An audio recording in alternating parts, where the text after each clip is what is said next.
sabay po tayo. In Jesus, I am super blessed. I am Macarius. Say it every day po, mga kapatid, because it is the declaration of faith. At dahil nga Macarius people tayo, dapat lagi po natin itong ina-apply sa ating mga buhay. Amen po. Next po, bago po tayo magsimula, paki-silent po ang inyong mga cellphone at kung may mga importanteng tawag po ay maaari po nating sagutin sa labas. Next po, please take down notes dahil ito po ay transferability of principle. Sabi nga po, pwede rin po kayong mag-take a picture kasi po, a picture is worth 1,000 words. Amen po. Okay po, let's start. Let's begin. Ang atin pong topic today is entitled, How to Develop a Winning Attitude. Sabi po sa Philippians 3 verse 14, I press on towards the goal to win the prize for which God has called me, heavenwards in Christ Jesus. It means po, to pursue, to press forward, and not backwards, no turning back. To explain further, winning is an attitude. It means we must be very optimistic way and to stay focused on our most positive thoughts in order to start the process of bringing out change in the real world. Sa sports or basketball po, or sa school competitions, di ba po, hindi pa tayo panalo pero may nakaredy na tayong banner, confetti, kasi dinideclare na natin na panalo na tayo. Nasa mindset natin na hindi pa man tapos pero panalo na po tayo. Amen po? Amen. Gayon din po si Paul na gumamit po ng athletic analogy para ipakita kung paano tayo magiging matagumpay o winner sa ating takbuhin sa buhay. Ang question po, paano mo nakikita ang buhay mo ngayong last 2 months na lang po ng 2025? Ikaw po ba ay the same as usual? Gipit pa rin po ba? Hirap pa rin po ba sa buhay? O nakahahon na po sa kahirapan? Meron na po ditong mga payaman na. Amen po ba? Sa mga nakalipas na buwan, nakalipas na taon, hindi na po tayo kagaya ng dati. Kasi po ang mindset natin, panalo na tayo. Amen po ba? Amen. Nawa po ang ating piliin ay laging maging maganda ang ating buhay. Sino po ba dito gusto na pangit yung buhay niya? Meron po ba? Amen. At ito po ang aking panalangin sa bawat isa. Sabi po sa 3 John 1 verse 2, My dear friend, I pray that everything may go well with you, and that you may be in good health or in the body, as I know you are well in spirit or in soul. Ang atin pong positibong kaisipan ay magsisimulang nakasalalay sa iyong espiritu, at ito po ay dadaloy sa atin pong soul and through our body. Next po is 2 Corinthians 5 verse 17. What this means is that those who become Christians become new persons, meaning binago na po tayo. Iba na rin ang ating kaisipan.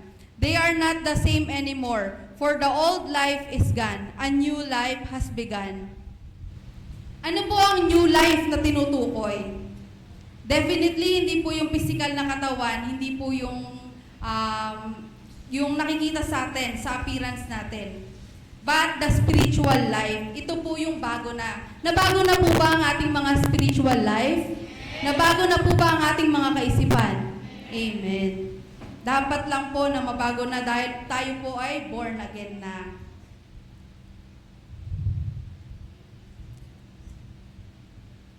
Second Corinthians 5 verse 17, Now we look inside and what we see is that anyone united with the Messiah gets a fresh start. Is created new. The old life is gone, a new life begins. Which means growth increase rapidly. Mabilis daw po tayong nag-grow dahil na kanino po tayo? Amen, na kay Jesus.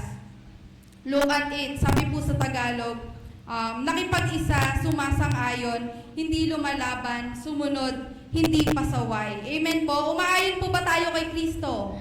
Pasaway po ba tayo? G po. Kung sang-ayon ka para sa yung promise niya sa mga anak ng Diyos. So to explain further, ano po ang sa attitude? Sabi po ni Winston Churchill, attitude is a little thing that makes a big difference. Tama po ba? Yung attitude po natin, yung magbibigay sa atin ng pagbabago. Amen po? Na kapag inisip natin na, panalo na ako, di ba, magugulat ka, talagang mananalo ka, mayaman na ako, i-declare po natin, mayaman na tayo. Amen po? Amen. Pansinin po natin yung mga hindi pa Christian. Kapag po hirap at nagipit sa pera, pag tinanong mo, puro po negatibo yung sinasabi. Tama po ba? Kasabihin nila, minalas ka kawawa naman ako, nawawalan ng pag-asa. Pero yung mga Christian po na kagaya natin, minsan po nagigipit po tayo, pero lagi nating sinasabi. Ano po lagi nating sinasabi? God will provide. Amen! Totoo po yun. Dahil napatunayan ko po sa buhay ko na God will always provide talaga kapag po sinabi natin yon. Kapag yun po ang declaration natin sa ating mga buhay. Iba po ang mindset ng mga Kristiyano. Ang iyong pag-asenso ay nakasalalay sa mindset mo, sa bagong buhay na tinanggap mo kay Kristo. Amen po?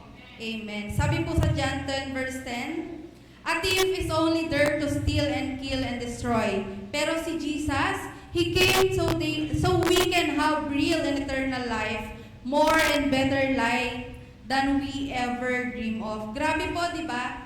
Tayo nag-i-imagine tayo nangangarap tayo, pero hindi po natin alam, more than that yung plano ng buhay natin. More than that yung kayang ibigay ni Lord para po sa atin. Amen po? Wala po sigurong magtuturo na, sige kapatid, mamuhay ka sa kaisipang poor mentality. Na okay lang mahirap dahil ang magtiis hanggang wakas ay magliligtas. No, ligtas ka na kaya dapat wala ka ng poor mindset. Kundi dapat meron tayong rich mindset o yung kingdom mentality. Ako ay tagalangit, ako ay anak ng Diyos, dahil mayaman ang Diyos ko, dahil mayaman ang hari ko, ang ama ko sa langit, mayaman na din ako. Amen po ba? Amen. Maaaring hindi man po natin ito nakikita sa ngayon, pero po ito ay mangyayari sa second coming ni Lord Jesus. Naniniwala po ba tayo sa second coming ni Lord Jesus? Amen. Isa sa mga magpapatunay ang allegedly 3 kings na dumalaw kay baby Jesus. Na kung saan binigyan po siya ng ginto. And next po si King Herod na natreten sa hula ng pagdating ng isang hari sa lipi ni King David. Kaya nag-utos siyang ipapatay yung mga bata. Naalala niyo po ba yung mga kwento na yon? Na pinapatay po ni King Herod yung mga bata sa bawat bahay? Amen. We are more than conquerors. Higit pa sa mananagumpay. Bakit po? Dahil si Kristo ang naghirap at lumaban, pero tayo ang nakinabang. Tayo ang nanalo. Dahil nagkaroon tayo ng magandang buhay kay Kristo at buhay na walang hanggan. Amen po ba? Amen. Grabing sakripisyo ni Lord. Siya po yung naghirap, siya po yung napako sa krus, siya po yung namatay, pero tayo po yung umani sa kabila ng lahat. Marahil po, marami na ding nagtanong kay Pastor kung si Pastor daw po ba ay may winning attitude. At ang sagot po ni Pastor dito ay meron po siyang winning attitude. Kasi kung wala, matagal na po siyang wala dito at hindi na po siya pastor ngayon. Because probably he quit. Dahil lahat naman po ay may problema, pero hindi lang natin alam ang pinagdadaanan niya sa buhay. Nauupusan rin po siya ng joy of the Lord. Pero sa biyaya ng Diyos, siya po ay nakakatayo pa rin sa ating harapan, nagpapatuloy. Hindi bumibitaw si Pastor because he is pressing on towards the goal. Palakpakan naman po natin ang ating Pastor. Amen po. To support that, sabi po sa Philippians 3 verse 12 to 13, I don't mean to say that I have already achieved these things or that I have already reached perfection. Matapang at buong pagpapakababang inamin ni Pablo na hindi siya perfect. May perfect po ba? Wala. Even ako po, hindi po ako perfecto. Even si Pastor, hindi po siya perfecto. Lahat po tayo nagkakasala. Hindi po porket pastor o pastol ay hindi na po nangihina o nalulungkot tao din po sila. Amen po. But I keep working toward that day when I will finally be all that Christ Jesus saved me for and wants me to be. Verse 13, no, dear brothers and sisters, I am still not all I should be, but I am focusing all my energies on this one thing, forgetting the past and looking forward to what lies ahead. Siguro po marami po yung nagpasyang maglingkod sa Diyos, madaming ginive up, maraming iniwan, may sinukong trabaho, mga taong nasiraan, nawalan ng allowance, kagaya po ni Pastor, pero patuloy na nagpapatuloy po sa gawain. Pinagtulungan, imbis na tulungan, at dumaan sa mamabigat na problema sa buhay. Ang iba po ay sumuko na, nawala na. Meron pong gumaganap lang for the sake of duty. Ang iba ay umayaw na dahil hindi maiwan ang ministry. Dahil hindi maiwan ang nakaraan. Galit sa kapatiran, galit sa elder o kay pastor po. At walang nakikitang magandang kinabukasan sa ministry. Kaya hindi po makamove on. Kaya mga kapatid, let's forget the past. Ano man pong nangyari sa nakaraan, let's look forward and cling unto Jesus. Dahil po, tayo po ay naglilingkod sa Diyos, hindi po sa tao. Amen po ba? Amen. Pero praise God, dahil kasama po tayo sa team ni Pablo. Mga nandito pa rin, mga hindi tumigil, at patuloy pa rin sa Lord, dahil alam po natin sa sarili natin na tayo ay winner na. Amen po ba? Kaya po palakpakan natin ang ating mga sarili, dahil tayo po ay nanatili sa Panginoon. Sabi nga, I am a winner because Jesus is the winner man. So we are on the winning side. Nang ipanganak po si Jesus, talo si Satanas dahil nagkatotoo ang hula. Nang tuksuhin niya si Jesus sa wilderness, talo ulit si Satanas. Nang ipako si Jesus sa krus, natalo po ulit si Satanas. At nabingi pa nga kasi, sabi po ni Lord, it is finished. Pero po yung rinig ni Satanas, I am finished. And once more, talo ulit si Satanas nung ikaw at ako ay maborn again. Tinalo po natin si Satanas. Kawawa naman po si Satanas. Kakampi ka ba sa kanya? Kakampi po ba tayo kay Satanas? Hindi. Dito na po tayo sa winning side, mga kapatid. Kanino po ang winning side? Amen. Kay Jesus lang at wala na pong iba. Dahil po, ang victory kay Jesus ay sure na sure po. Amen po. Amen. Winners are made and not born. Hindi sapat ang ipinanganak ka sa hanay ng mga magagaling na pamilya. Hindi po porke nasabing magaling na yung tatay mo at yung nanay mo, na henyo yung mga magulang mo, yung ibang kapatid mo, ay ganun ka na rin. Hindi lang po naupo si Pacquiao, si Jordan, o si Lebron, si Kerry para maging winner. Dapat po ay magbago ang ating isipan o yung pinaka-mindset po natin. Ipamuhay po natin na panalo ka na. As a Christian, think like of this. I am winner because I am made by God. Sabihin nga po natin, I am winner because I am made by God. Amen po? Amen. Proverbs 24 verse 10. If you are weak in crisis, you are weak indeed. Show them what you've made of. Anak ka ng Diyos eh. Kailangan mong lumaban sa buhay. Kasi kakainin ka ng buhay ng mga pagsubok at problema kung weak ka. Mga kapatid, matatag po ba tayo? Malalakas po ba tayo? O mga nanghihina na po? Nanghihina na po ba? Palakas ng palakas? Dahil po pinapalakas po ni Lord. Amen po. Amen. Life is a fight. Kailangan mong makipaglaban sa buhay. Pero hindi mo kailangan makipag-away. Marami ang lumalaban sa kahirapan para makakain, pero pag busog na, ang susunod namang nilalabanan ay ang antok. Kagaya po natin dito sa church, may mga inaantok na po ba? So, laging may labanan. Winning one battle doesn't make us a winner. Araw-araw po ang laban. Sa bawat pagising po natin, may laban. Amen po ba?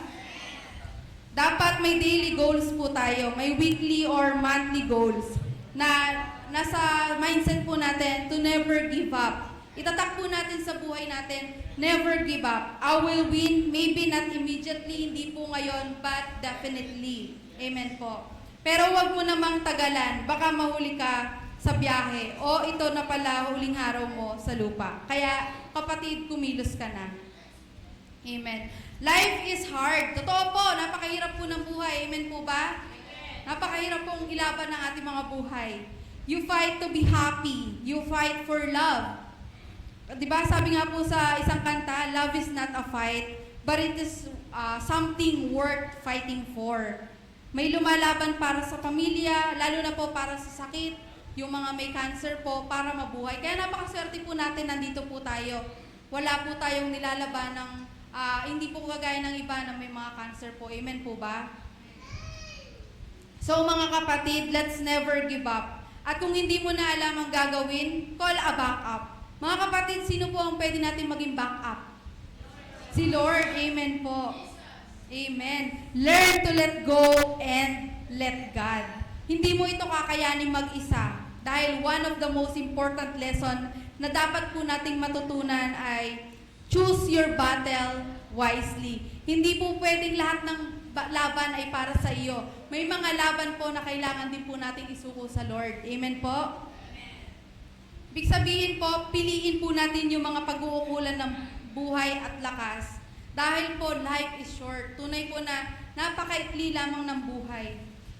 Kagaya po na sabi ko kanina, may mga bagay na sinusukuan at may mga bagay po na dapat ipaglaban. Amen po? Amen. Sabi po sa quote, not everyone is meant to stay in your life forever. Totoo po yun. Hindi po lahat na nakakasama natin ay forever na po natin kasama. Sometimes they are only there long enough to teach us the lesson that we need to learn. May nawawala, may umaalis, pero ang lesson learned, kung para sa'yo, kahit bali-balik na rin ang mundo, para sa'yo yan. Kahit hindi po natin ipilit para sa atin at ibibigay ni Lord ang nakatakda po na para sa atin. Kaya po mga kapatid, learn to let go and let God. Isama mo palagi si Lord at bahala na si Lord because He has better plans for us. Amen po? Amen. And the only way to survive is this. You need to adopt change. Kailangan po natin ng pagbabago. Anticipate change, monitor, adjust quickly, and enjoy change. Lalo po ngayong modern setup, di ba? Before po, kahoy sa pagluluto, pero ngayon meron ng rice cooker. So, kada ano po, may nagbabago. Sana sa atin din po, may mga nagbabago po. We need to have a new mindset or attitude para tayo po ay makapagpatuloy sa buhay at sa paglilingkod natin sa Diyos. Meron pong binigay na isang example, yung isa pong bagitong atleta ay nagiging winner at nagkakamit ng tropeo sa oras na siya ay magseryoso at magkaroon siya ng isang winning attitude. Dahil mga kapatid, hindi po tayo mananalo kung paupo-upo lang po tayo. Kailangan po natin kumilos at magseryoso po sa ating mga buhay. Amen po? Amen. So, here's the 3 pointers to discuss on how to develop a winning attitude. First, sabay-sabay po tayo. Forget the past intentionally. Tama po. Kailangan na po natin kalimutan yung nakaraan. Ang unang dapat mong matutunan ay ang paglimot sa nakaraan intentionally. Hindi po pinilit, kundi sadyain mo, particularly the bad experiences para po makausad tayo, makamove on tayo. Sabi po sa Philippians 3 verse 12 to 13, I don't mean to say that I have already achieved these things or that I have already reached perfection, but I keep working toward that day when I will finally be all that Christ Jesus saved me for and wants me to be. Kaya mga kapatid, sabi po sa verse 13, no, dear brothers and sisters, I am still not all I should be, but I am focusing all my energies on this one thing, forgetting the past. Mga kapatid, kalimutan po natin ang nakaraan. Gaano man po kabigat yan, gaano man po kahirap kalimutan yung nakaraan, kalimutan na po natin yan dahil parte na po yan ng ating nakaraan. Ayon po sa mga Bible scholars, ang unang makikinabang kapag dilimot mo na ang pangit na nakaraan ay ang mismong gumagawa, yung doer po nito. Why? Dahil nawawala ang latak at pait ng kahapon na bumabara o pumipigil sa iyong kaisipan para magtagumpay. So kaya po pala hindi tayo nagtatagumpay sa buhay ay dahil hindi po natin kayang kalimutan yung nakaraan. Amen po ba? Nakahanda na po ba tayong kalimutan ng nakaraan? Nakahanda na po ba tayong ibigay po kay Lord lahat ng ito? Amen po. Aaminin ko po, hindi po madaling, ako din po sa sarili ko, hindi po madaling kalimutan ng nakaraan, lalo na daw po ang utang. Ang totoong mas madali itong sabihin kaysa gawin. Pero hindi naman ito imposible, lalo at gusto mong manalo sa buhay. Amen po ba? Amen. Kalimutan na rin daw po yung utang. Ang mga Israelita sa panahon ni Moises ay kilala sa pag-aalala sa nakaraang buhay nila sa Ehipto. Kaya tuloy puro sila reklamo sa buhay matapos na lumabas sila sa Ehipto sa pamamagitan ng Great Exodus. Sabi po sa Numbers 14 verse 1 to 4, all night long the people cried out in distress. They complained against Moses and Aaron and said, it would have been better to die in Egypt or even here in the wilderness. Verse 3, why is the Lord taking us into that land? We will be killed in battle and our wives and children will be captured. Wouldn't it be better to go back to Egypt? So they said to one another, let's choose a leader and go back to Egypt. So, imbes po na tulungan nila si Moises, pinagtulungan, pinalitan na rin po nila. Amen po ba? Naalala niyo po yun? Diba, pinapanood po natin yun sa TV, yung paano yung ginawa kay Moises. Nagkaroon sila ng leader, nagkaroon sila ng sinasamba na parang kalabaw na gawa sa ginto. Lahat ng pagkakasala ginawa nila nung araw na yon. Kasi iniisip nila na mas maganda daw yung buhay nila sa Ehipto. Without realizing na si Moises yung magiging daan para po sa kanilang kaligtasan. Amen po? Amen. Ang question po, anong mga bagay, pangyayari na humihila sa iyo pabalik sa nakaraan? May mga bagay po ba na humihila sa atin na bigla na lang maaalala po natin yung nakaraan? Amen, totoo po, no? Bigla na lang po humihila. Pero ako po kapag bigla nang hinihila, ang ginagawa ko po, nagpe-pray ako kay Lord. Lord, help me. Lagi pong, Lord, tulungan niyo po ako para makausad ako. Amen po? Amen. Dahil ayaw pong kalimutan ng mga Israelita ang nakaraan, ang kanilang pagrereklamo ay nagbunga. Hindi po sila nakapasok sa lupang pangako. Gusto niyo bang makamit ang pangako ng Diyos? Mga kapatid, gusto po ba nating makamit ang pangako ni Lord? Amen. Lahat po gusto. Kaya mga kapatid, huwag po tayong magreklamo at limutin na ang nakaraan. Dahil kung puro po tayo reklamo at hindi po natin kasabay po ng pagpunta natin sa hinaharap ay sinasama po natin ang nakaraan, hindi po tayo magtatagumpay. Sabi nga po ni Michael Jordan, I've missed more than 9,000 shots in my career. I've lost almost 300 games. 26 times I've been trusted to take the game winning shot pero nabigo. I failed over and over and over again in my life and that is why I succeed. Ano kung nireject ka? Ano kung tinanggihan ka sa trabaho? O binasted ka? Or na-broken ka ng more than 10 times? Mga kapatid, itatak po natin sa utak natin yung try and try until you succeed. Hindi po yung may nangyari lang, susuko ka na. Yung meron kang parang challenge sa buhay, isusuko mo na agad. Hindi po ganon. Mga kapatid, itry po natin ang itry yung very best natin. Until ma-achieve po natin yung success na hinihintay po natin. Di ba nga po sa team natin, keep doing and do what you do best. Sa lahat po ng gagawin natin, gawin po natin yung very best po natin. Amen. To add up po, ang istorya ni Abraham Lincoln ay larawan po ng tagumpay. Hindi siya nakatingin sa nakaraan mula 1832 up to 1858. 6 na sunod-sunod na pagkatalo ang naranasan niya sa politika. Kung lilingunin niya ang kahapon, nakakahiya na. Pero hindi siya nawalan ng pag-asa. At taong 1861, muli siyang tumakbo at siya ay nanalo bilang 16th President ng Amerika. Meaning po, hindi po pala siya pang mayor o senador. Hindi po pala siya pang barangay captain o barangay kagawad. Siya po pala ay pang presidente. Dahil never siyang nag-give up. Kaya mga kapatid, huwag po tayong mag-give up kasi sayang. Sayang po. Lagi pong nasa huli ang pagsisisi. Amen po? Amen. Ano ba ang mga dapat nating kalimutan? Ano ba yung dapat nating ano ba yung mga dating masamang ugali at gawin natin? 'Di ba? Si Pablo ay dating mamamatay tao at taga-usig ng born again. Nandun po sa Galatians 1 verse 13. Dalawa ang pwede niyang pagpilian, balikan ang nakaraan o limutin ito. Mahirap man sabihin, pero kapatid, tatanungin ko kayo, ano po yung pipiliin ninyo? Kakalimutan niyo po ba yung nakaraan? O patuloy niyo po itong isasama? Patuloy niyo po itong babalikan?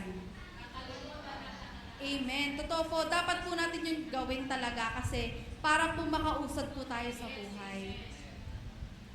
1 Timothy 1 verse 15 to 16. This is a true saying and everyone should believe it.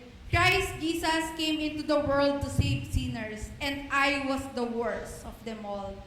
But that is why God had mercy on me, so that others will realize that they too can believe in Him and receive eternal life.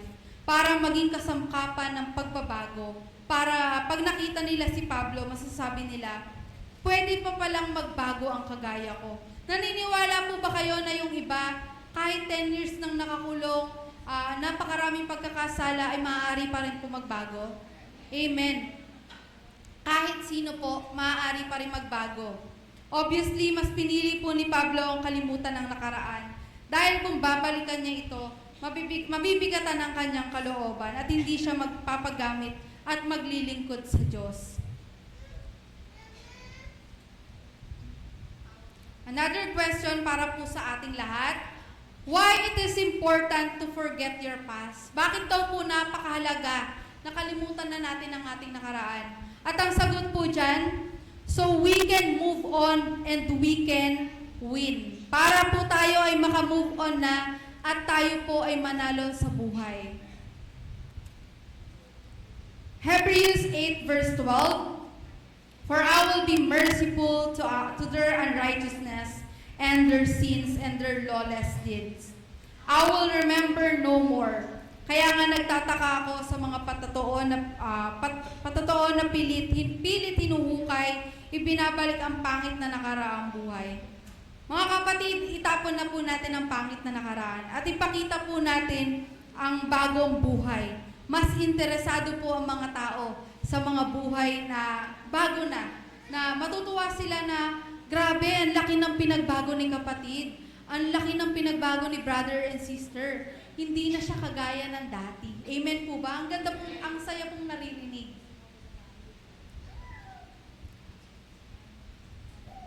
Ang best example po dito si Lot po.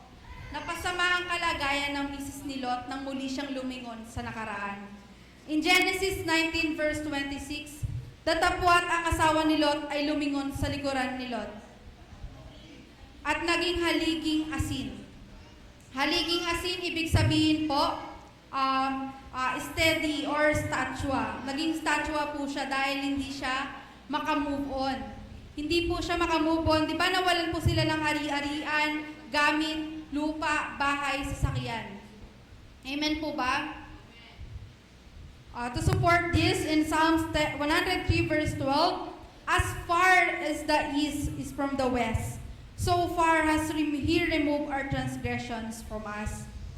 Ang layo na, ang tagal na nun kapatid, pinatawad ka na ng Diyos. What if po pala yung pangit na nakaraan na iniisip natin is yung mga pagkakasala natin? Kapatid, sa kakahingi po natin ng tawad kay Lord, sure po, pinatawad niya na po tayo. Amen po ba? Ang tagal na nung kasalanan mo, ang layo na. Kaya mga kapatid, itapon na po natin ito. Dahil pinatawad na po tayo ng Diyos na buhay. Amen. Forget the past bad experiences, but learn from it. Matuto po tayo sa mga pangit nating nakaraan. And one of the most important lesson to learn is to learn to forgive. Matuto po tayo magpatawad. Because God has forgiven us and has forgotten our sins and failures. Therefore, you should intentionally forgive yourself. Forget your sins and move on to win. At doon mo pa lang po mapapatawad ang ibang tao. Patawarin po muna natin ang ating mga sarili, kalimutan po natin ang ating mga pangit na nakaraan, tsaka po natin may i-apply, mapapatawad po natin ang ibang tao. Learn to let go and let God. Amen. Number 2, on how to develop a winning attitude. Sabay-sabay po tayo. Look forward positively. Amen po. Dapat lagi po tayong positive. Lagi pong positive ang ating pananaw sa buhay.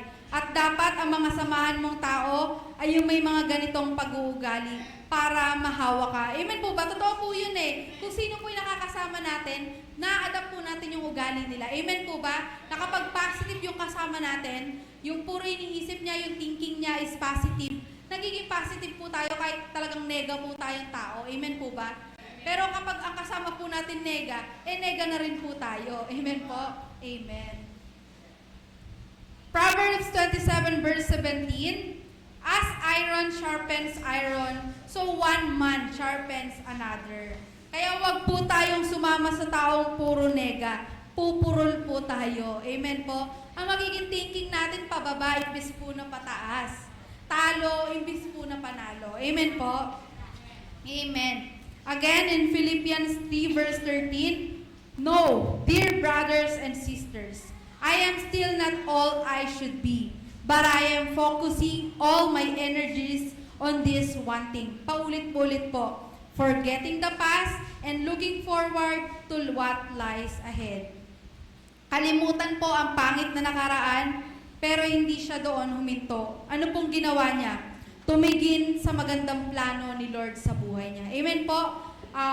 Grabe yung naghihintay na pangako ni Lord sa buhay natin. Basta magpatuloy lang tayo at talikuran ng nakaraan. Amen po? Amen. Mabigat po na pasanin ng nakaraan. Mabigat po ito sa kalooban, mga kapatid. At para po magawa natin ito, may isang bagay na kailangan natin. Tingin niyo po, ano po yung bagay na kailangan natin para magawa po natin na maghintay sa pangako ni Lord, kalimutan na nakaraan? Ano po kaya yon? It starts with letter F. Nandyan po siya kanina, umiikot. Si faith. Ang kailangan po natin ay faith. Amen po. Amen. Hebrews 11 verse 1, what is faith? It is the confident assurance that what we hope for is going to happen. It is the evidence of things we cannot yet see. At kilala po si Abraham na sa larangan ng pagkakaroon ng mataas na pananampalataya sa Diyos. Kagaya po sa Hebrews 11 verse 8 to 11, it was by faith that Abraham obeyed when God called him to leave home and go to another land that God would give him as his inheritance.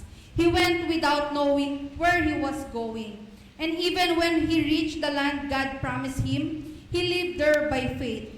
For he was like a foreigner living in a tent. So did Isaac and Jacob, to whom God gave the same promise. Verse 10, Abraham did this because he was confidently looking forward to a city with eternal foundations, a city designed and built by God. Hindi po siya nagsettle sa mayamang buhay dito sa lupa. Alam niya at nakita na niya, gamit ang mga mata ng pananampalataya, na meron pang masigit na buhay dito sa lupa. May mas the best po. At saan po ang the best na buhay? Sa langit. Amen po. Tunay nga po na ang best pa sa best na naghihintay sa buhay natin ay ang buhay sa langit. Dahil sa pananampalataya sa Diyos o yung faith po na tinatawag, nagawa ni Moises ang imposible.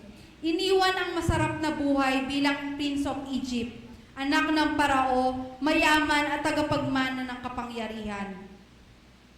It was supported by Hebrews 11 verse 24 to 26. It was by faith that Moses, when he grew up, refused to be treated as the son of Pharaoh's daughter. He chose to share the oppression of God's people instead of enjoying the fleeting pleasure of sin. In verse 26, he thought it was better to suffer for the sake of the Messiah than to own the treasure of Egypt, for he was looking ahead to the great reward that God would give him. Para sa kanya, mas better yung ibibigay ni Lord. Kaya basic lang sa kanya, natalikuran yung pinamana sa kanya. Amen po ba? Amen. Para maging positibo, layuan po natin yung ating tingin at tumingin tayo kay Kristo. Hebrews 12 verse 2, looking unto Jesus, the author and finisher of our faith, who for the joy that was set before him endured the cross, nagpakahirap, nagpakasakit, despising the shame, and has sat down at the right hand of the throne of God. Kung sa tao ka po titingin mga kapatid, mawawala ka talaga sa focus. Matitisod po tayo dahil minsan talaga parang makikita natin na katisuran yung tao na yon. Pero buti na lang at may pagpipilian po tayo. Tumingin tayo kay Jesus lang po. Kay Jesus lang. Huwag po sa tao. Puro kay Lord lang. Amen po ba? Dahil siya po ang author and finisher of our faith. Bakit po ba tayo naglilingkod? Para po ba sa tao? Amen. Hindi po para po kay Lord. Kaya po mga kapatid, kay Lord lang po tayo titingin. Ang Panginoong Jesus ay nakatingin din po sa hinaharap o sa future habang nakapako sa krus.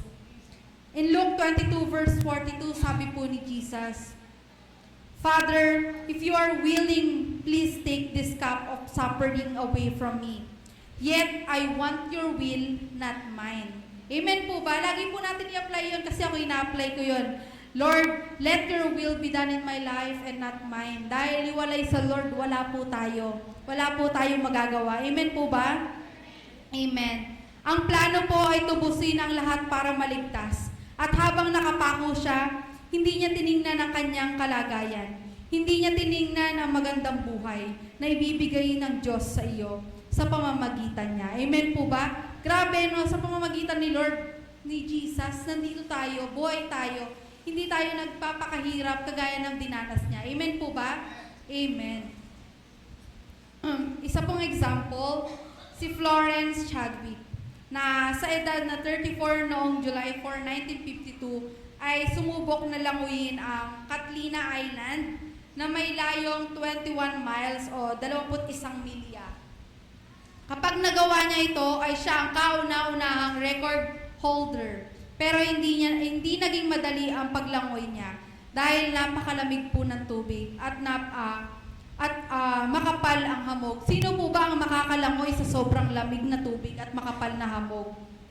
Kasama ang kanyang ina na trainer niya, sinabihan siya na malapit na, pero tumigil si Florence. Sayang po, dahil kalahating milya na lang sana. Sabi niya po, I am not excusing myself, but if I could have seen the land, I have made it. Hindi raw po siya gumagawa ng excuses. Dahil kung kahit sino naman po, kung nakikita mo na maayos yung lalanguyan mo, ay magagawa mo pong magtagumpay. But after 2 months, nag-try po ulit siya.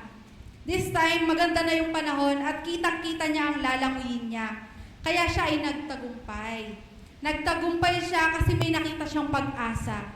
Kung wala kang nakita, gamitin mo ang mata ng iyong pananampalataya at makikita mo po ang pag-asa. Amen po ba? Meaning, hindi po pala tayo dapat sumuko kapag nahihirapan na tayo. We should try and try. Dahil the perfect timing is ibibigay po ni Lord sa atin. There is always a perfect time for everything. Amen po ba? Amen. Do not quit mga kapatid. Somebody is praying for you and you will make it. Naniniwala po ba kayo na may taong pinagpe-pray po kayo? Kasi ako, naniniwala po ako na buong buhay ko hindi napagod na ipag-pray po ako ng mama ko, ng pamilya ko. Kasi wala po ako dito, wala po ako sa mga achievements ko kung hindi po nila ako pinagpe-pray at kung hindi po ako pinagpe-pray ng ibang tao naririto. Amen po ba? Amen. Finally, number 3, work hard continually. Ito ay tuloy-tuloy. It must be consistent. Dahil po, consistency is the key to have a winning attitude. Kung hindi po tayo marunong sumuko, kung patuloy-tuloy po tayo sa buhay, talaga pong magtatagumpay po tayo, mananalo tayo. Kasi po ako, I always doubt myself kung kaya ko ba o hindi yung isang bagay. Pero, lagi ko pong inaano kay Lord na, pinagpe-pray ko po na, Lord, I commit myself to you. I commit my life to you. Kasi alam ko po, mas better yung plans ni Lord sa buhay ko. Kasi ako din po minsan nagugulat sa mga nagagawa ko sa buhay. Sa murang edad, ang dami ko po kasing plano, ang dami ko pong pangarap. Hindi lang sa akin, kundi po sa pamilya ko. Na sabi ko, thank you Lord kasi nakakapagbigay ako sa iyo. Nakakapagbigay ako sa mga magulang ko. Nakakapagbigay ako sa mga lolo't lola ko. Nagulat nga ako kasi nagagawa ko rin magbigay kapag may tita or mga pinsan ako nangangailangan. Kaya sabi ko, dun palang panalo na ako. Mayaman na ako. Kasi tinulungan ako ni Lord na mag-giver. Pero kung hindi po born again, siguro yung pera, sasarilihin ko po. Hindi ko po siya magagawang i-share. Pero dahil nga po si Lord yung nasa buhay ko, yung blessings ko, patuloy ko po siyang sinishare. Amen po. Amen. Again, Philippians 3 verse 14, I keep running hard toward the finish line to get the prize that is mine because God has called me through Christ Jesus to life up there in heaven. Nagpapatuloy kasi hindi pa tapos ang laban dahil nasa lupa pa po tayo. Wala pa po tayo sa finish line. Kasi ang finish line, saan po? Sa heaven, sa langit po ang finish line natin mga kapatid. Doon po tayo lahat magkikita-kita. Amen po ba? Magkikita-kita po ba tayo sa langit? Amen! See you there mga kapatid. Not now, pero soon po. Yes, ang laban po na nasa lupa pa tayo ay totoong tinapos na ni Kristo. Gamit po ang spiritual na laban. When He said, it is finished. Pero kapatid, matatapos lang po ang physical at emotional na laban pag uwi po natin sa langit. Mga kapatid, for the last time, bago po ako matapos, tatanungin ko po kayo, titigil ka na ba or hindi pa? Titigil po ba tayo? Hindi po. Mga kapatid, nais ko pong iwanan sa inyo na sa buhay po, totoong mahirap. Totoo pong hindi madali. Kasi ako dumanas po ako ng hirap. Hindi po naging madali yung buhay ko. Pero yung hirap na pinagdaanan ko, yun po yung ginawa ko pong inspirasyon para po magpatuloy sa buhay. Amen po ba? At kung nasaan man po ako ngayon, kung sino man po ako ngayon, ay dahil po sa mga past challenges ko po. Pinatatag po ako. It is the lesson that I've learned na hindi po ako dapat ibagsak ng mga pagsubok, kundi po dapat po akong mas maging matatag sa buhay. Amen po ba? Amen. Maging matatag po tayo palagi mga kapatid. Anumang unos ang dumaan po sa buhay natin. Dahil nakakagulat na hindi na po tayo yung dating tayo. Ibang-iba na po tayo. Amen po? Amen. So now, let's have a quick recap on how to develop a winning attitude. Number 1, sabay-sabay po tayo. Forget the past intentionally. Number 2, look forward positively. And lastly, number 3, work hard continually. Amen po mga kapatid. Naway i-apply po natin ito sa ating mga buhay. For our Macarius Challenge, let us develop and maintain a winning attitude. Again po, sabay-sabay po tayo. Let us develop and maintain a winning attitude. Amen po. To God be all the glory. Praise God po.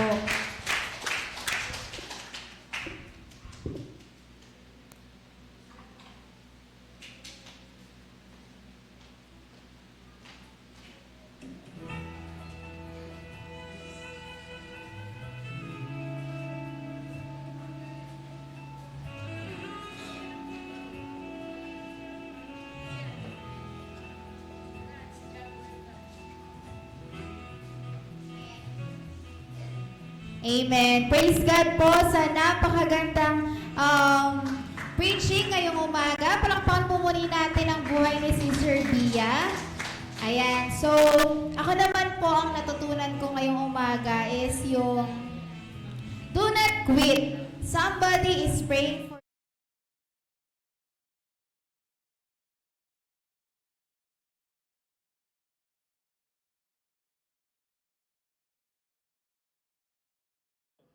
Good day, brothers and sisters! May natutunan po ba tayo sa ating lesson? Kung yes, pakilagay sa ating comment section. At kung nagustuhan mo ang video na ito, marami ka pang makikita. More like sa ating YouTube channel, The Pastor Teacher TS. Thank you for watching.